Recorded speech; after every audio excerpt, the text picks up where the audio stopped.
요즘 뉴스 보기가 아주 무섭습니다. 이상한 논리가 자꾸 전파되고, 이 가짜 뉴스 같은 것이 언론에 버젓이 보도되는 이런 상황 속에서 오늘은 좋은 기사 모처럼 발견해서 여러분들에게 소개시켜 드리고자 합니다. 제가 준비한 자료를 보고 말씀드리겠습니다. 어, 제가 인터뷰는 이렇게 하라. 이 인터뷰 그 기술과 즐거움이란 책을 제가 현역 기자 때 처음으로 쓴 책입니다. 영국에서는 인터뷰로 박사학위 논문도 나오고 이런데 우리나라 기자들 사이에서는 인터뷰가 중요하게 여겨지지 않아서 그걸 책으로 썼는데요. 오늘 소재는 일타 강사 전한길과 일요신문이 인터뷰를 나눴는데 이 내용을 여러분들에게 좀 소개하고자 합니다. 지금 부정선거 논란 때문에 우리 사회가 굉장히 혼란스럽습니다. 윤 대통령은 이 부정선거 관련해서 비상계엄을 했다고 그러고 지금 곳곳에서 집회가 열리면서 부정선거 얘기가 나오고 있고 헌법재판소에까지 이 문제가 넘어가 있는데요. 정말 우리가 무엇이 진실이고 무엇이 가짜인지 혼란스러운 그런 상황을 맞고 있는 것이죠. 심지어 유명 강사까지 지금 부정선거를 주장하고 있고 그 유명 강사의 추종자들은 폭탄을 준비하겠다. 뭐 이런 식의 얘기까지 나오고 있어서 우리 사회를 너무 혼란과 좀 폭력적으로 몰아가고 있는 것이 아니냐. 저는 굉장히 우려스럽다고 생각을 합니다. 여기 보세요. 동대구역에서 이렇게 전환길이랑 강사가 이제는 이 완전히 군중을 선동하는 그런 위치에 가서 자신의 본분을 잊어버리고 이렇게 하고 있지 않는가. 그러면 이분의 주장이 어떤 게 문제가 있다는 것인지, 그걸 알기 전에 대부분의 지금 언론 보도는 중립 보도로 가장해서 일방 보도를 하고 있습니다. 오히려 부정선거 의혹을 확산시키고 있는 그런 상황인데요. 제목 같은 걸 보면 중앙일보 같은 데서도 비상경 원흉원 선관위 이런 전환길의 일방적 주장을 전달하면서 윤탄핵 반대 집회한다. 뭐 이런 제목들로 이루어져 있고 매일신문 같은 데서는 오히려 이런 구전 날씨에도 주말 집회에 많이 나왔다는 식으로 부추기는 듯한 이런 모양새가 정말 우리 사회를 더 혼란에 빠뜨리는 것이 아닌가 우려스럽습니다. 근데 이 와중에서도 아주 돋보이는 인터뷰 기사를 사실 오늘 봤는데요. 제목은 일요신문에서 논리 대신 구호 전환길 부정선거 근거는 대답한 까다 이런 제목으로 기사가 나왔는데 이 내용 전부를 여러분들에게 제가 소개시켜 드릴 수는 없지만 여러분들이 한번 보시면 제가 왜 이걸 소개하는지 이유가 될 텐데요. 그 이유를 제가 하나씩 말씀드리고자 합니다.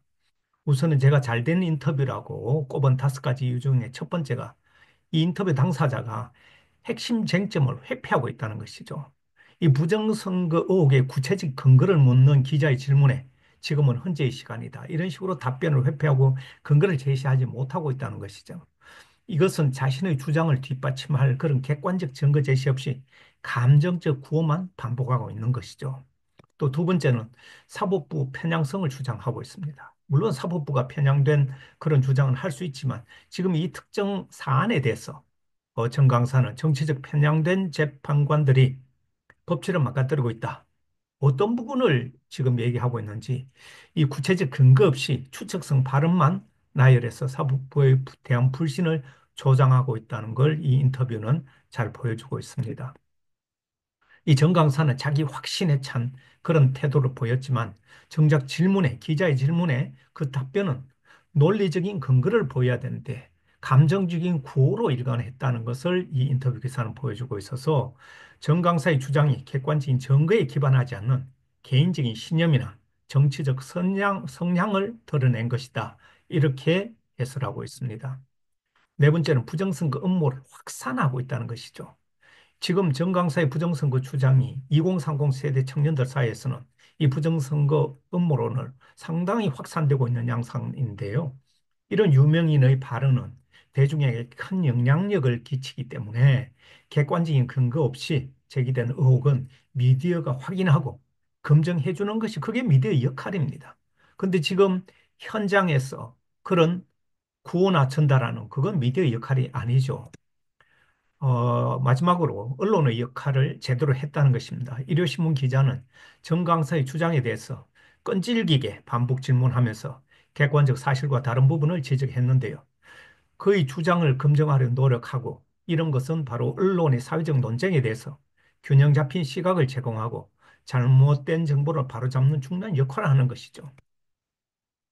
이 미디어에서 인터뷰란 무엇이냐면 취재의 가장 핵심적인 주장입니다. 서양에서는 명 인터뷰어가 뛰어난 기자다, 뛰어난 저널리스트를 명 인터뷰, 질문을 잘하는 그런 기자. 그게 바로 인터뷰라는 것입니다. 남의 말을 전달만 하는 것이라면 누구나 기자할 수 있고요. 무책임한 기자, 무책임한 미디어가 될 수 있는 것이죠. 그래서 저는 기자라면 적어도 검증하고 사실을 확인하는 그런 역할에 충실해야 된다. 지금은 믿고 싶은 것만 골라서 믿는 그런 세상이 되어버렸습니다. 감정이나 자신의 취향, 선입관이 진실을 방해하고 있는데요. 우리가 이 사실인지 아닌지를 판단하는 적어도 세 가지 근거는 사실이냐 아니냐를 먼저 확인해야 되고 논리성이 있느냐 없느냐 그리고 이런 판례나 규범 이런 것과 어떻게 관련이 있는가 이런 것을 봐야 되는데 일요신문 같은 경우는 팩트 체크를 잘 해줬습니다. 그리고 기사에 보면 팩트 체크를 한 내용이 따로 정리가 되어 있습니다. 이게 일요신문 기사를 보고 제가 판단한 것인데요. 여기 보면 이 아래에 팩트 체크, 부정선거 의혹에 대한 팩트 체크라고 해서 지금 전한길 강사가 주장하는 그 사람들이 주장하는 음모론, 그것이 사실과 어떻게 부합하는지 이렇게 하나하나 이 사실관계를 따져서 팩트 체크를 해주는 이런 것이 이제 미디어가 제대로 된 독자 서비스라고 할 수 있죠. 그래서 이런 것들은 보면 이미 사실로 확인된 것, 이런 것들은 다 나와 있기 때문에 쉽게 판단할 수 있습니다. 그럼에도 불구하고 사람들은 이런 팩트 체크조차도 안 믿으려고 합니다. 왜냐하면 자신의 선입관이 너무 강하고 자신의 감정이나 취향에 휘둘려서 그런 판단을 내린다고 보는데요. 우리가 적어도 어, 잘잘못을 판단할 때는 기준이 있어야 됩니다. 구호나 선동으로는 안 되죠. 어리석은 자의 공통점 세 가지라고 보면 흥분을 잘하고 남의 말을 잘 안 듣고 절대 반성이 없다는 것입니다. 네, 항상 반성하고 살아야 되겠죠.